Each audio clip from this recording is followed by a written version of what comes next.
It's a great day. My name is Shay Brown, the happy entrepreneur, and welcome to the Happy Entrepreneur Show, the #1 business development and revenue focused late night show in the country where we are on a mission.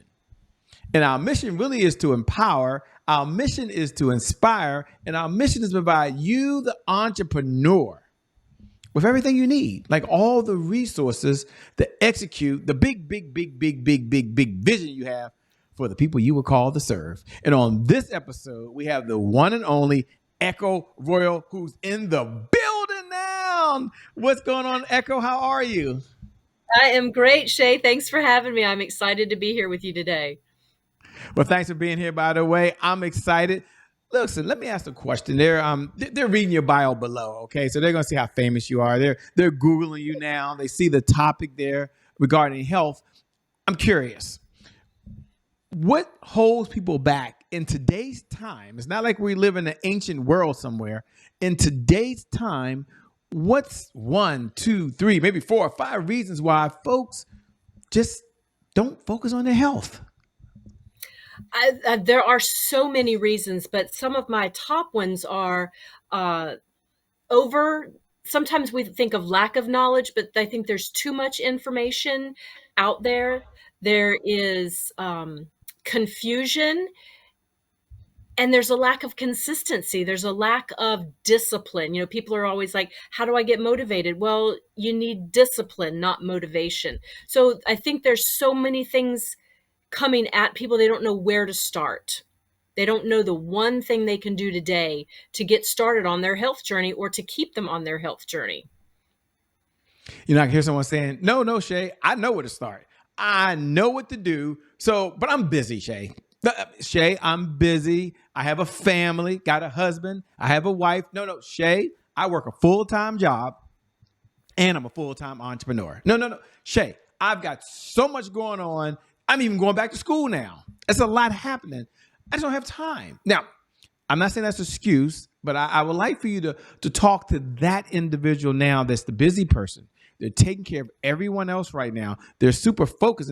And what do you say to that person? What's your ideas? What's your philosophy? What's your words of encouragement to them? Because we got some busy folks that just tune in at 11 p.m. Eastern Standard Time every night. I am that person. I have been that person. So again, it goes back to when I talk with my clients, we discover their deep why. What is their priority? Why do they want to work on themselves? Some people don't even know that they need to, should, or why they want to. So we dig in and find that deep why. Then we make ourselves a priority, even if it's 10 minutes a day. I get it. Everybody's busy. I'm busy. I was working 10-hour shifts and working out at lunch in a dressing room in my department because that's how bad I wanted to work on me. 10 minutes a day, walk around your house. I mean, play with your kids, incorporate your spouse. It doesn't have to be burdensome. It doesn't have to be cumbersome. But when you make yourself a priority, you make time to work on you. Let's talk to two types of individuals. Thanks for answering, by the way. Let's first talk to the individual that says, I got to go to the gym. Like, I've got to get out the house and I've got to be around other people or in a community in order for me to really stay the course, if I can say it like that. What do you say to that individual? And then we'll come to the other individual who's like, if it's something about, I don't know, it might be something about my body, let's say. I don't know what it might be. So working out at home is really my jam. I've bought the equipment. I've got the videos. I've joined the online communities. So if you can handle that, I think you can. Two type of individuals. First, talk to the person on one hand that has to go out to the gym and they're not doing it. And then the other person that's wants to be at home, and that's okay. They both can work, I think. Absolutely. And I am both of those people again. And different seasons of our life, in my life, has been all about the gym because that's where I would focus. I would concentrate on doing the workout to be in that zone, in that space. But the working out at home is the same. I prefer to work out at home, but I love to work out in the gym. It's a personal preference. And honestly, you're going to work out where you are comfortable, where you get your workout, and it doesn't matter where you do it. You can be in the gym, at home, you can be walking around the block. It doesn't matter. It's what works for you. You mentioned, at least they're reading the subtitle here. For those folks that are watching us online, we're so excited to have you. For those of folks that are here live with us, thanks for tuning in every night at 11 p.m. Eastern Standard Time. And I know you're looking right below, and it says 1M.O.V.E, MOVE. And a day can really change your life. Is that an acronym? Was that a typo? Talk to us about that, if you would. The MOVE is an acronym. I wrote my book about one move because it's one thing a person can implement today to create yourself. So the royal moves are mine. These are what has helped me, and this is how I help my clients. Mindset is number one. If you don't have it up here, the rest of it's not going to come together. So mindset, outline your plan, which is schedule your day, figure out what you're going to do, plan ahead. Vibe with your tribe. That is where you get accountability. You plug in with your group, your sisterhood, your brotherhood, wherever you feel encouraged, motivated, and cheer one another on. Emotionally invest in yourself. Again, that goes back to mindset, that personal development, it's growth and self-care. So those are your moves. Mindset, outline your plan, vibe with your tribe, emotionally invest in yourself, and self-care. It's not 30 burpees a day. It's a process, and trust that process. Trust the process. We were connected through Erica Latrice, an amazing collaborator, by the way. So she shared a little bit with me about who you were. But folks are listening right now, and they're like, okay, Shay, she's making sense. But what's her backstory? What was her turning point? Let her explain a little bit about who she is right now, because I'm driving right now, and I'm cooking right now. I'm not reading right below in the bio. Got it. Who are you, Latrice, and what's the backstory that led you to doing what you're doing now? Well, I grew up in a household of healthy, my parents provided healthy choices. My mom was a fitness instructor, if anybody remembers Jazzercise from the 70s and 80s. I strayed, and I always returned back to what I knew. When I felt bad emotionally, suffered from depression, all of those things, I always reverted back to working out. It made me feel good. So I dipped in and out of teaching fitness for years, different seasons in my life. I changed, my career changed slightly. I had a new child. And honestly, I got sick and tired of being sick and tired. I could no longer move. I was limited in what I could do physically because I had put myself on the back burner for years. So I reinvested in myself. I became a group fitness instructor again. I got tired of sitting in the closet and crying because all I could fit in were scrubs and sweats. That was miserable. It felt like bondage. So I decided, okay, I'm taking action. I'm done with this. I got to do something about it. Then I realized there's a whole lot of women out there just like me that need help. Let's do this together because we are better together. Better together. I love that. So what does success look like for you these days? That could be defined in so many ways. Success for me right now is going to look like when I can get back into movement without limits. It's on my screensaver on my phone because I'm a work in progress. I am on a journey. I have, you know how your journey's ebbs and flows, and mine's in a valley right now, and I'm coming up out of that valley back into the mountaintop. Um, ah, Yeah. Yeah. The good news is you're here today. You're pouring to other folks, and you're making a huge impact. And for that, we're very, very, very, very grateful. And this move is all part of your passion. And the one thing we know, no matter the person that's listening right now, and I love the zone diet. I've never done the zone diet, but they always say you're one meal from being back on track today. And just like you in your life, I say to everybody, we're one day, one decision from being back on track. You talked about success for a moment, and then you talked about a challenge that you had. You were finishing what success looks like for you. Did you finish that? I want to make sure you get that out. no. So success for me looks like getting myself back into a space where I can move without limits, but also helping other women to realize that they're not stuck. mind, body, or soul. They're not stuck where they are. If they can envision it, they can accomplish it. And I want to be able to come alongside those women so that they can impact their lives and the lives of their families, as well as how I've been able to impact mine, how other women have impacted me. To me, that is success. When we are impacting the lives, first and foremost for the Lord, but impacting lives with one another, for one another, and restoration of relationships. That is important. You know, you have so much passion. I'm just curious, and one of my favorite questions to ask when it's appropriate, I think it's appropriate now, which is, you know, what's one of the mentors you've had on this journey of life? I know you had so many folks that may have shared a word of encouragement, may have told you something that you held near and dear to you as a principal, and it's really helped to drive you. And the reason I asked that question is, who's the mentor, if you want to mention their name, and more importantly, what's the principle or the idea that was passed along? So now you're going to pass it along to every single one of the viewers that are out there right now, and there's so many you're watching right now, and you get to benefit from one of her mentors, and I think that's pretty cool. So, what's one of the lessons you learned from one of your mentors you want to pass along to all the viewers? Well, one of my mentors has been my health and fitness coach, Summer, and she always tells us to trust the process. So that's where I got the trust the process from. It is a process. Our lives are a process. Our journeys are a process. And although we're not always on that mountaintop, we can get back there. So Summer has been one of my biggest impacts in my life over the last, this month makes 12 years that we've been working together, that she's come alongside me in my journey. And Erica is another one of my mentors. She encourages me. She helps me to understand that I have something to offer other people.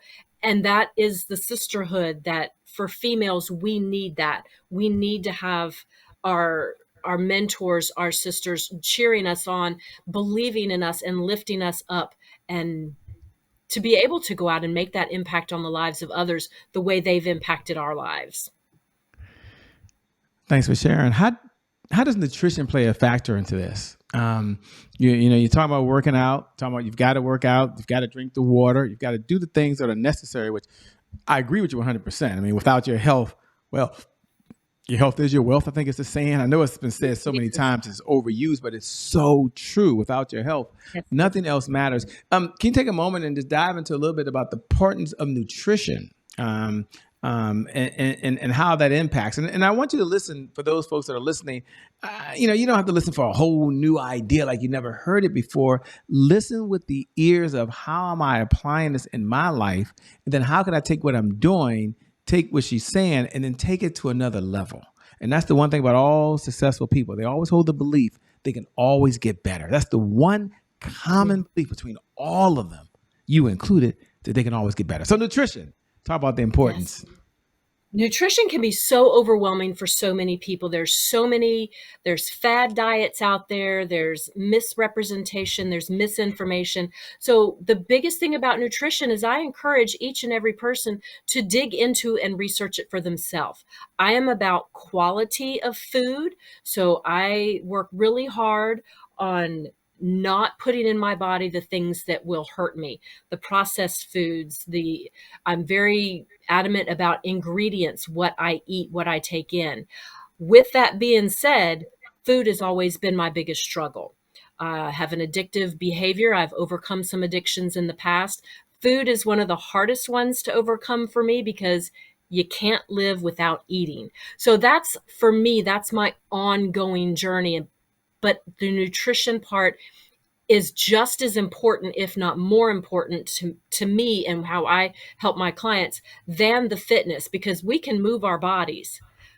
It's what we put in our bodies. We need to fuel our bodies. We need to take care of this temple. So what we put in our bodies is very important. I don't do fad anything. I don't count calories. You can have 100 calories of this and 100 calories of that, but this is processed food and bad for you. So I just encourage everyone to dig into and research what they're putting in their mouths. Look for the quality of food, whole food, shopping the perimeter of this grocery store, staying off those middle aisles with all the boxed foods and all the processed stuff. And it's hard. Again, find somebody to come alongside you and help you with that. Yes, it's hard. Definitely hard. And, you know, my trainers always say, Shay, you can't out eat your diet. I mean, you can't outwork your diet, by the way. That's right. and You can't I work was out like, a yeah, bad but I diet. worked out today. He said, that's great, but you cannot That's right. outwork your diet. It's always going to be ahead of you. And I think That's right. that's very, very, very, very important. There's a lot of books out there these days. You've written a book that you're talking about earlier, and it's an unfair question, but I like to ask it oftentimes. Which one of the books that you read that has really impacted you, that's top of mind to you? It didn't have to be the last one, but it's top of mind to you, that's really impacted you. Now we're going to take the good book off the table. Okay, we're going to take Think and Grow Rich off the table. We're gonna put some books in a category by itself. But is there any book that comes top of mind to you, and you at home, you might be thinking, whoa, have I read that book? Do I need to go back and reread it again? One of the first books I read as an entrepreneur that really catapulted my hunger for personal growth is called The Compound Effect. It was a very easy read. It made so much sense. And for me, everything goes back to the compound effect. You take one thing and you build on it, and it spirals positively or negatively. But the compound effect is the one when people ask me for a good PD book, I always recommend that one first. The Compound Effect, was that by Darren Hardy? Or there's a couple of them probably out there. Yes. Amazing. What do you do for fun? We're not out saving the world. We're not out working out. We're not trying to make this world a much better place. Make people live healthier, by the way, and be wealthy at the same time. What do you do for fun? I love to travel. I am a leader for the mission trip through our school. So we go to Belize every year, and not only do we minister to others, but we get ministered to. But I love to get on a plane, and I love to go experience new places, have adventures. I love to kayak. And for me, actually working out is fun. It's what I do for fun as well as to work on my body. What do you enjoy most about Belize? I mean, I haven't been to Belize yet. I've heard so much about it, but is that one of your favorite places? Is that your favorite place to go for your mission, or is that your favorite place to go for a vacation? I mean, because I'm just curious. Well, that's where we go for missions right now. Yes. To me, it is like a vacation. We're not on the coast. We're not doing all the coastal things. We are deep in the heart of dirt floors and that kind of stuff. But it's like being off the grid. We don't use our phones. It's No very phones? simplistic. No Well, we phones. take the phones from the kids, from the students. Wow. So they get to just appreciate and experience life without the distractions. And for me, the simplicity of that is just great. And I just love it. So traveling is what I do for fun.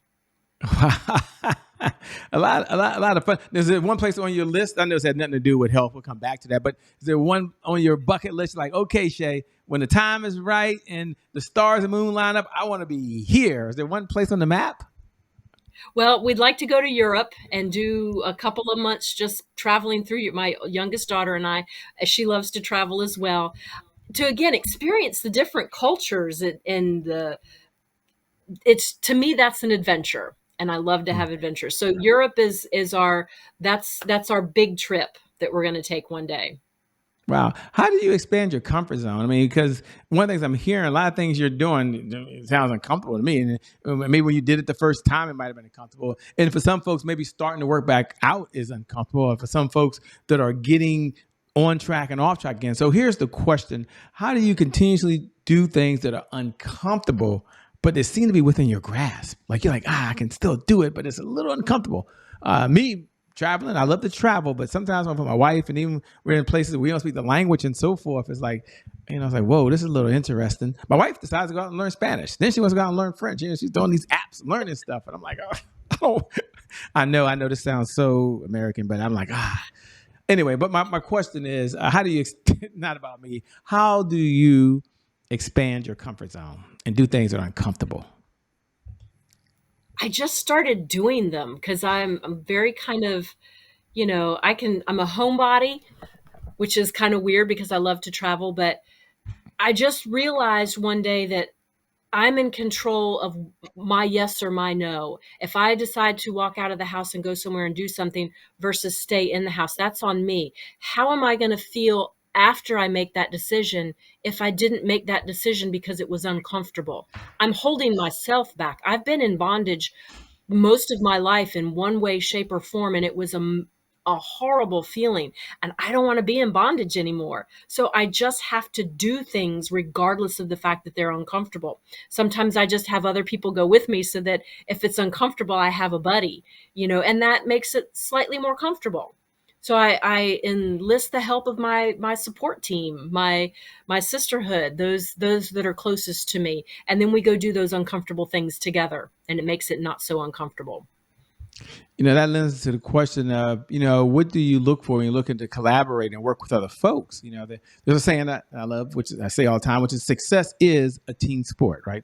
And so you talked about being a part of sisterhood. You talked about working with other folks and you interact with individuals. So the question I really have is, what is 1, 2, or 3 things that you look for when you're looking to maybe partner, if it's a business relationship, in a collaboration, or maybe someone's still going to be in the sisterhood? There's got to be some common characteristics you look for. And you at home, the reason I asked that question is you might be curious, what does she look for? And what should I be looking for? At least I am. I look for people, for women specifically, who are growth minded, who want to learn more and be better, that maybe they have a vision or a goal, can be completely different from mine, but they have a vision or a goal, something that they're working towards, that we can either work towards together towards a similar goal, or just to be with one another while we're traveling along different roads, to cheer one another on, to learn from one another, to grow from one another, to ping ideas off of each other's brains. I never want to be I always want to be in a group of people that I can learn from, because so many people have so much to offer. So I try to surround myself with people that I can learn from. I can pick their brains so that I can grow, that they make that impact on me so that I can go out and help others. I love it. Thanks for sharing. We have a segment here called Today is My January 1st. And for those folks that tune in every night at 11 p.m. Eastern Standard Time, you wait to say those words, today is my January 1st. Happy New Year to you, by the way. And for those folks that are tuning in for the very first time, welcome. We're glad to have you be part of the family. Today is my January 1st is our personal mantra. And it means that you get a do-over. Today is my January 1st means you get a fresh start. Today is my January 1st means your past, no matter what's going on, no longer equals your future. And that you don't have to wait till December 31st at 11:59 p.m. Eastern on the back of a napkin somewhere and start saying, I'm ready to get going. You can jump into it now. Like, it's now the clock time. So my question to on the other side is, number one, Echo, when you hear those words, today is my January 1st, what do you hear? And what are your words to encourage, to inspire, to empower someone? Well, today is my January 1st. Could be any day of the year, could be any moment. Personally, I've had so many January 1sts, and then all of a sudden it becomes January 2nd, 3rd, 5th, 10th February, and you're like, wait, but I didn't accomplish what I wanted to, so now I have to wait. No, every moment is a do-over moment. Let's take that, what we did, what didn't work, put it to the behind us, learn from it, and then we can look back to see how far we've come. So every moment is a do-over moment. I don't want those. It has to be a Monday. It has to be the beginning of the month. It has to be the beginning of the year. No, it doesn't. Start today. Start this moment, making one decision and do it.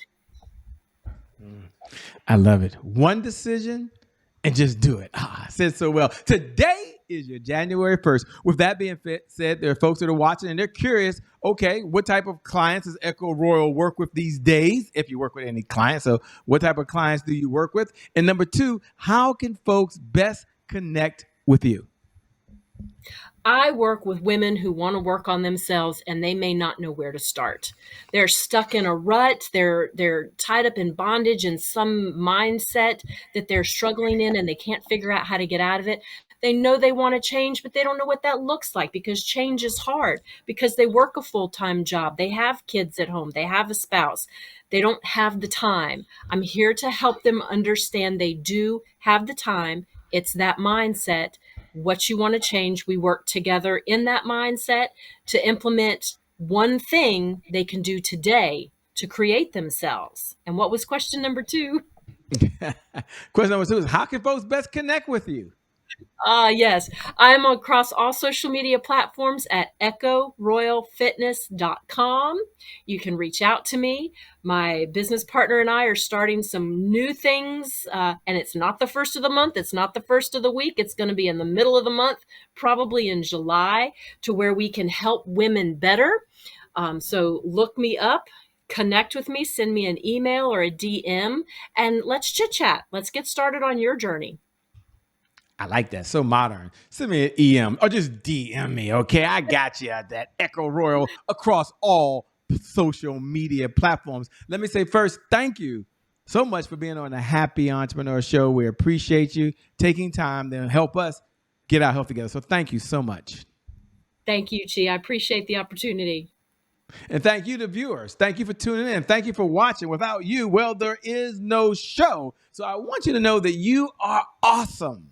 You are truly amazing. And that today is your January 1st. And because of that reason, your best is still yet to come. Doesn't that feel good? Your best is yet to come. Your best is yet to come. With that being said, my name once again is Shay Brown, the Happy Entrepreneur. Make it a great day, everyone. And I promise you from the bottom of my heart, we'll make some good things happen. We connect again next time. Remember this, though. Time is long. Life, on the other hand, well, it's very, very short. So you got to live in that moment, and you got to make it count. God bless, and we wish you success. Thanks a lot. So long, Echo. We'll see you later. Peace, everybody. We out of here.